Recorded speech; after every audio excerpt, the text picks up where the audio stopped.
Good morning, Lavaca County, and thank you for tuning in to this week's episode of Have You Heard? I'm Brant Chilishek. And I'm Grace Henneke. We would like to welcome the newest member of Hallettsville High School athletic program, Coach Levi Montgomery. Coach Montgomery, just to get things started, tell us a little bit about where you come from and how you got to this point. Well, I guess way back is I'm actually from Hallettsville. My family moved here from down in the coastal area when I was about 3 or 4 years old, and then I graduated from here in 1994. So before y'all were even on this earth, Yes. But graduated in '94, and then after that, I played sports and that kind of thing, but I was also a bit of a knucklehead, to be honest. And so rather than try to go to college and that kind of thing, I just always wanted to go in the Army, just kind of that thing, shoot guns and do that kind of stuff. So enlisted in the Army, was in the Army for 4 years, did infantry school and everything at Fort Benning, Georgia. Got to spend a little time overseas. There used to be a country called Yugoslavia that had a civil war that went on, and my unit got sent over there in '96. So got to see a little bit of the world. Got out in '98 because I got sent back to Georgia, and I'd come home to Texas, and I'd go visit. A lot of my buddies were going to school in Austin at that time, and I'd go, when I had a little bit of leave, I'd come back, and I'm like, well, this is a little more fun than wallowing around in the mud and stuff in the Army. So then got out, came back to Texas in '98, started going to college, and then met my wife at that point in time, and her brother. Her brother was a football coach, and I didn't really know what I wanted to do, but I always loved sports and camaraderie and being around, just being around competition and really the brotherhood, like we talk about in athletics now. So I think you have the brotherhood of the Army, and I don't think in any civilian job or anything in the civilian where you can't replicate that, but sports is pretty close. You go through hardship, you sweat together, you literally bleed together, as a team. So that brotherhood that you get for that you had in the Army, you could kind of replicate that in sports. So I would go and I would watch him coach, and I'm like, man, I would love to do this. So I got out, started coaching. I've coached in Bay City. I've coached in the Austin area, Pflugerville, in the New Braunfels area, coached there for a lot of years, and then most recently in Cuero. And then, so here in, I don't know when it, December or whenever, Coach Pensick retired, we got word, and I think, Coach Pensick had such success here, and it was a surprise to the football world, because y'all have, Hallettsville athletics, but just talking about football in particular, since he's the head coach, it's on the map. So I don't think anybody saw that coming. Yes, and then when he retired, I talked to him. I said, man, this is this is the place. Yeah. I've thought about this, for a long time. Just never thought it would even happen. So job came open, prayed about it, and said, God, if this is where you want me, I'll apply. And then lo and behold, here I am on HBNN. A few months later. So here we are. Yes, sir. Well, we're glad to have you. That's For sure. So we just want to get a little bit more deeper into the school and how you're ready to change things and how you've been liking it. So what's one thing, we see you around the school talking to all the students, what's one thing that you love to see every day? Well, what I love to see, and this really, it was always a part of me, but where I came from in Cuero, the athletic director I worked for there, Jared Peacock, he is about as a positive and a high energy dude as you can see. He's a good man. Really enjoyed my time in Cuero, but he just talks about, the power of positive energy. And, and you can feel it. When somebody walks into a room, if they're a fuddy-dud, it almost seeps out of them, and you're like, dude, I don't want to be around this person, man. So, really just bringing... just making sure that we have positive energy, and I'm getting to work with with the boys and the girls now, and it's just, we work. Both of y'all are athletes, and you work too hard not to have fun, and you're going to practice this much, you're going to do it. Dude, let's have a little fun in our work. So that's really the main thing. Right. Is just as we look, just try to make sure that we have a positive culture here, because if you're positive, it's easier to work when it's positive. Absolutely. So that's really just the big thing. But then form relationships. I'm trying to, even y'all as seniors, I'm trying to get to know everybody in the school, and it'll take some time, but just positive relationships, that's the number one priority. Yes, sir. Well, and you said you got some things from Cuero, from Coach Peacock. What are some other things you picked up? You said you went to Bay City and New Braunfels. Right. What are some things you picked up from there as well? Well, in 2007, okay, I was in Pflugerville, Connolly in 2007, and I worked for a man named Matt Monzingo. He was, he's more like a father figure to me. I would say, Coach Peacock's more like a brother kind of, because we're close to the same age. Coach Monzingo, more like a father figure, and really from him is when you start to see that. I'm not old, but I'm not young. I'm 47 years old, and really, he's because when you start, it's all about winning football games. Right. Let's try to win football games, and you want to win in everything you do, but at the same time, you do realize that even. I'll use you, for an example. You've been a tremendous high school athlete, but it comes to an end for everyone. For Tom Brady, who played it, athletics will come to an end. So Coach Monzingo really. Because I was a young man at the time, he showed me that really we are in the business of trying to mold good men and women. We want y'all to be successful in life. God willing, if you're going to have a family, that you're a great husband or a great wife, that when you go to work, if you go to law school or whatever you're doing, that you're not going to be an athlete. You're going to learn lessons. So it's really the whole person is what Coach Monzingo taught me. And like I said, I was a young fireball kind of at that time, yes, coming out of the Army. And I had a little fire to me at that time. But then he, as a father figure, kind of showed me that, hey, these are kids that are going to be young men and women and the leaders of our community. So that was big as a young coach to get under someone like Coach Monzingo and learn that. Yeah, for sure. So with sports and everything, we have new programs coming here and there. How do you plan to add to that or keep them growing? Well, that's the thing here, and I know you're a soccer player, and we just got soccer last year, and that's the thing is, here, we're having a lot of success. So the big thing, and especially coming in here when I got in the spring, is that everything's going on. We got district tennis tomorrow, as a matter of fact, and we've got some girls that are going to be competing for district championships. So the big thing is just to make sure that the sports we have, that they have everything they need to be successful. Baseball's, in the middle of district play. Of course, softball, we got track and everything going on. So make what they have. But then, when we get here, we would, as seniors, y'all won't get to necessarily benefit from it. But we do want to build our facilities a little better here. We're winning, with the facilities. But we can do better with our facilities. But we've talked about, to the boys already that. When you have something, you want to be a good steward of what you have. So, if we've got, say, I'll talk about the locker room, for instance. If we allow our locker room to, have trash on the floor and not do that, why would God bless us in any way with something better if we're not taking care of what we have? So we want to be grateful for what we have, but then at the same time, we want to improve things as well. And as far as numbers, at a 3A school, we want kids to play as many sports as possible because, again, like I said, it comes to an end for everyone. So when you're in high school, if you're a girl and you want to play soccer, go play soccer. What can it hurt?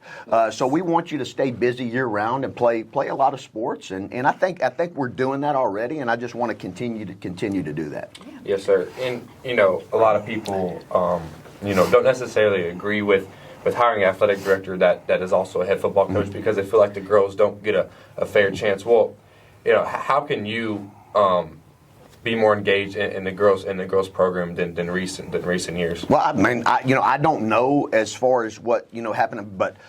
I'm just going to show up. I like being around the girl athletes. That was one thing I talked to the girls whenever I guess the day that I introduced myself to the boys. And I don't know if you were in there or not, but again, so as a young man, I never really spent time around women in that setting because I was in the infantry in the Army. There's no women at that time in there. But then I met my wife. And kind of what changed for me, again, this was as a young guy, is I started doing, it's when, I'm sure y'all heard of CrossFit. Yes, sir. Okay, but that's kind of when it first came out. Mm-hmm. So my wife started CrossFitting, and then so I'd go work out with her, and I'm working out for the first time in my life, side by side by women. Mm-hmm. And, and then I'll be doing something like this woman's kicking my butt, and something. And then, and we became friends, and I'd say, so what do you do? She'd say, well, I played, college soccer, or I played, so I got to be around female athletes for the first time, and we would actually go compete together. We would go to competitions together and that kind of thing. I've done some I've even gone to my wife and I. We would do again when I was a little younger. We would do marathons, but they were called rucksack marathons. Yeah. So I would do that, and I've actually won. Some marathons. It's called Bataan Memorial Death March. It's you take 5 dudes that you put on a 35-pound rucksack and you do a marathon out in the desert. Me and some of my buddies, we won that. But my wife did that too. We had a female team going on. Okay. My wife and I, we did a 50-mile rucksack where we had to carry weight in San Antonio. It was a co-ed team. So I've done that with women. So that's been, like I said, I like it, and I'm not gonna lie. I mean, it's fun. I love going and watching volleyball and softball. Yes, so to me, I think it's show up and make sure that I'm around everything. Absolutely. And because I want to. It's fun. So why would I not show up? Yes, that's good. Yeah, sure. And what's just one thing that you're excited to add to the school, just in general? Oh wow.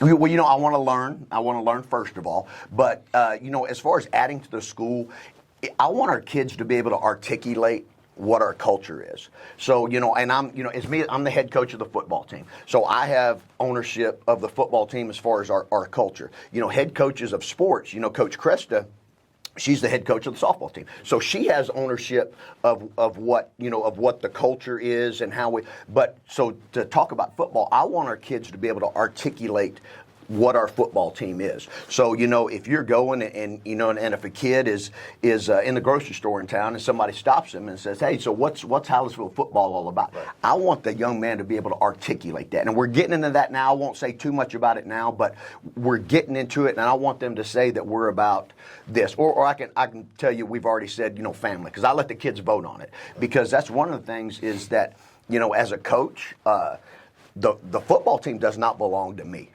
It belongs to the kids. Same thing I'd say is that the soccer team didn't belong to the coach. It belongs to the girls who, and boys who get out there and play. Yes. So I want them to define what our culture is going to be about. So that would be something that we're going to talk a lot about culture here. Is that we want to have the best culture in the state, and then I want them to be able to articulate it. Yes, sir. Well, Coach Montgomery, we really appreciate you taking time out of your day to come in here and we're really excited to have you here. Yes. A little bit of change here at House. It's been a while. Yeah, well, I'm glad to be here. And I said, I've told you I was half joking, but I wasn't. When this, when the job came open, and I honestly, I didn't pay a whole lot of attention to Hallisville because you get busy with your own team. You don't have time for that. But I did. I started looking, and then this YouTube came up. And all kidding aside, y'all done a great job, and pretty cool to be on here with y'all because I did YouTube, look at y'all and saw some of that. So it's very good to be here. I appreciate it. Well, thank you. And we'll now send it over to Cannon with the sports. Welcome to the Sports on Have You Heard, where we cover your favorite Lavaca County teams. I'm Cannon Smith, and we're going to start off with a recap of boys baseball. The Hallisville baseball team is 12-4 in the season so far, following a big district win a week ago against Tidehaven. The game came down to the wire, with the Bramos walking the game off in the bottom of the 7th to win the game 9-8. The Bramos are 6-0 in district, and today they will take on Columbus away in Columbus. The Hallisville Lady Bramos softball team is 23-2 on the season so far, following many district blowouts. They are also undefeated in district play with a 7-0 district record. They won Tuesday against Industrial 10-0. Today the Lady Bramos will take on Columbus away in Columbus. The Bramo golf team got second place in the Rice tournament this past week. Golf's next golf meet is next Monday and Tuesday, and both the boys and girls will compete for district. The Hallisville Lady Bramos tennis team did very well in district. District champs were April Leopold and Olivia Etzler. District runner-ups were Addie Fairchild and Hillary Higgins, and Braylon Swoboda got third in district. Both our district champs and district runner-ups will compete in regionals. Now sending over to Brant and Grace. Thanks, Cannon, with that sports update. A lot of good stuff happening around the program. Yeah, for sure. And now we have Dare to Board with the weather. Good morning, Lavaca County. I am Dara DeBoard with a look at your weather for the upcoming week as we say goodbye to March and hello to April. This weekend, we will see high in the mid-80s and lows in the 60s with a slight chance of rain on Sunday. Those temps will carry over to next week with a slight cool down and a good chance of rain for Easter Sunday. Have a safe weekend, Lavaca County, and enjoy the warm weather. Now let's send it back to Grace and Brant in the studio. Thank you, Dara, for that weather outlook. A high school student did a research over procrastination in high schools. They noticed that towards the end of the year, it got worse. We'll now send it over to Cameron to take a better look at it. So many students are given assignments and don't complete them until the deadline is right around the corner. These are known as procrastinators. As a matter of fact, 86% of students are guilty of procrastinating on their assignments in high school. To put that in perspective, there are about 15.4 million students enrolled in high school in the USA, which means about 13 million students are guilty of procrastinating. Hopefully, some of the experiences of these students will help change your mind about procrastinating if you are part of this statistic. So we all know how everybody likes to take their time on these big assignments and put them off to the last minute. Then all of a sudden the deadline is tomorrow. Let's get into Hallettsville High School and figure out how many of their students are procrastinators. So we're here with senior Michael Javon McAfee, also known as Big Mike. Big Mike, do you think you're a procrastinating person? Yes, I definitely procrastinate a lot. You know, it's just something that I always do, and I try to stop, but just Do you think that it has affected you in a negative way? Yeah, so actually, one time, this year, so I had this paper I was writing for like an essay, and I waited till the last minute, and then, you know, you don't get the results that you want, which are grades. Exactly. Yeah. And what would you suggest to any underclassmen that are looking forward to having a great year? You know, I say get your stuff done, get it done right then and there. Don't wait till the last minute. Quit setting it back because that just messes you up. And you're going to college, right? Yes, sir. Do you think you'll be a procrastinator in college? Probably so, but I'm being honest. But So we're here with sophomore Adeline Pohl. Adeline, do you think you're a procrastinator? Yes, for sure. And do you think that procrastinating has negatively affected you? It definitely makes me more stressed when I wait till the last minute to do everything. No, exactly. Because whenever I wait to the last minute, I'm not saying I'm a procrastinator, but I like to wait till the last minute too. Yeah. Anyways, when I wait till the last minute, I mean, it does make more stress. But do you think there's anything you can do to try to fix that? I can definitely do the things I need to do first thing before I start get on my phone or Exactly. watch Scrolling something. TikTok, Yes. Snapchat in some cases. Any other extracurricular that doesn't involve schoolwork? No, yeah, I think. And then earlier, Big Mike had said that the best way to reduce procrastination is just get to the work. So if you want to take that advice, you can. Yes. So next time you think about putting off that big assignment, don't wait and don't procrastinate. Get that assignment done. Thank you, Cameron, for giving us a better look into procrastination. I tell you, I'm guilty of that. I have to agree 100%. Now switching over to Bailey and Peyton with the ag report. Good morning, Lavaca County. My name is Bailey Wagner. And my name is Peyton Matheson, and we're excited to have you joining us for this week's installment of Ag in Your World, brought to you by the Hallettsville FFA. These past few weeks have been very busy for FFA members. The wildlife judging team competed in Sinton on Wednesday, March 29th. On this Saturday, April 1st, the meat, horse, nursery, landscape, and livestock judging teams will be competing in College Station. Next week, the vet team is competing at the area competition in Belleville. Good luck to everyone representing Hallettsville FFA. That's great to hear, Bailey. It takes a tremendous amount of time and commitment to participate in these CDEs. These events help FFA members experience different aspects of careers in agriculture, and they learn important technical skills, employment, and team building skills that prepare them for their future careers, all while having a lot of fun. Every week, we like to shine a light on our FFA members, and this week's spotlight is for FFA member Brooklyn Schuneman. Brooklyn has participated on the wildlife team and nursery landscape team. This year, she is a graduating senior who also participates in Rotary Interact, NHS, and Library Committee. And we'll close with the Ag News of the Week. With the forecasted weather facing the Midwest and South, strong winds, tornadoes, and thunderstorms may be damaging to farmers who have planted crops. States such as Kansas, Mexico, Texas, and Oklahoma are facing a strong jet stream and damaging wind, and the southeastern states are facing tornadoes and potential hailstorms on Friday. This can damage spring oats, rice, corn, barley, and potatoes in various states, and all this will eventually affect consumers in form of prices at the grocery store. That brings us to the end of our time here today with you. Thanks for tuning in, and we look forward to having you back next week for Ag in Your World, brought to you by the Hallettsville FFA. Thank you, Bailey and Peyton, for that ag report. And that's all this week's episode for Have You Heard? Make sure to tune in next time, Lavaca County.